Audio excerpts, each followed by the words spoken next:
Life and Teaching of the Masters of the Far East, Volume 1, Chapter 5. We were up at sunrise the next morning and that day returned to the village where we had left our outfit. We arrived at the village just before dark and pitched our camp under a great banyan tree. The next morning Emil greeted us and we all began asking questions.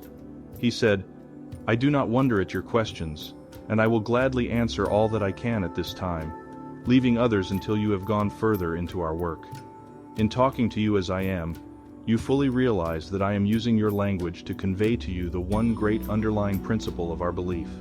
When all know the truth and it is rightly interpreted, truly is it not one and all from the same source? Are we not all one with the universal mind substance God? Are we not all one great family? Is not every child, everyone born, no matter the caste or creed, a member of this great family? You ask if we believe death is avoidable. Let me answer in the words of the Siddha. The human body is built up from the individual cell, like the bodies of plants and animals, whom we love to call younger and less evolved brothers. The individual cell is a minute microscopic unit of the body. By a process of growth and division repeated many times, this minute nucleus of a cell unit results at last in a complete human being, built up of almost countless millions of cells. These body cells specialize for certain different functions, but they retain, in the main, the characteristics of the individual cell whence they arose. This individual cell may be looked upon as the torchbearer of animate life. It passes on from generation to generation the latent fires of God, the vitality of all living beings, with an unbroken ancestry reaching back to the time when life first appeared on this planet. This individual cell has the property of unlimited youth. But what about the group cells called the body? The group cells arose from the individual cell repeated many times, retaining its individual characteristics, one of which is the latent fire of life, or eternal youth.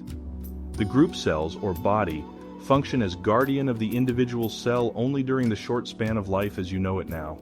The most ancient of our teachers by inspirational means perceived the truth of the fundamental unity of life reactions in plant and animal. We can well imagine these teachers beneath the spreading banyan addressing their pupils as follows.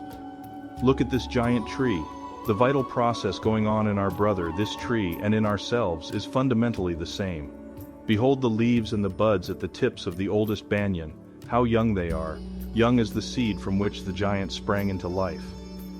The life reactions of plant and man being alike, man can certainly profit by the experience of the plant. As the leaves and buds at the tips of the branches of the oldest banyan are as young as the seed whence it sprang, even so the group cells in man forming his body need not gradually lose their vitality and die, but may grow young and evergreen as the ovum or individual cell itself.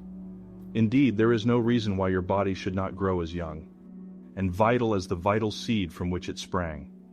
The ever-spreading banyan, always a symbol of everlasting life, does not die except through accident. No natural law of decay, no old age process seems to exist within the banyan tree to affect injuriously the vital energy of its cells.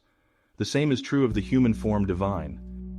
There is no natural law of death or decay for man, except through accident. No inevitable old age process exists within his body or group cells, nothing that can gradually paralyze the individual. Death is, then, an avoidable accident. Disease is, above all, dis-ease, absence of ease or sati, sweet, joyous peace of the spirit reflected through the mind in the body. Senile decay, which is the common experience of man, is but an expression that covers his ignorance of cause, certain disease conditions of mind and body. Even accidents are preventable by appropriate mental attitude. Says the Siddha, the tone of the body may be so preserved that it may naturally resist with ease infectious and other disease, like plague and influenza. The Siddha may swallow germs and never develop disease at all. Remember that youth is God's seed of love planted in the human form divine. Indeed, youth is the divinity within man.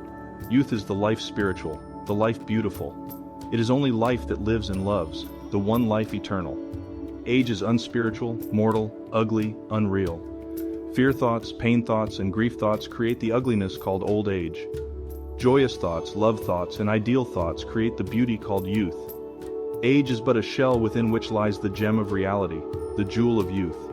Practice acquiring the consciousness of childhood. Visualize the divine child within. Before falling asleep, suggest to your consciousness, I now realize that there is within me a spiritual joy body, ever young, ever beautiful. I have beautiful spiritual mind, eyes, nose, mouth, skin, the body of the divine infant, which now tonight is perfect. Repeat this affirmation and meditate upon it quietly while falling asleep. Upon rising in the morning, suggest to yourself aloud, well dear, addressing yourself by name, there is a divine alchemist within. By the spiritual power of these affirmations during the night, a transmutation takes place, and the unfolding from within the spirit has saturated this spiritual body and spiritual temple. The inner alchemist has caused dead and worn-out cells to fall, and the gold of new skin to appear with perpetual health and loveliness. Truly divine love in demonstration is eternal youth.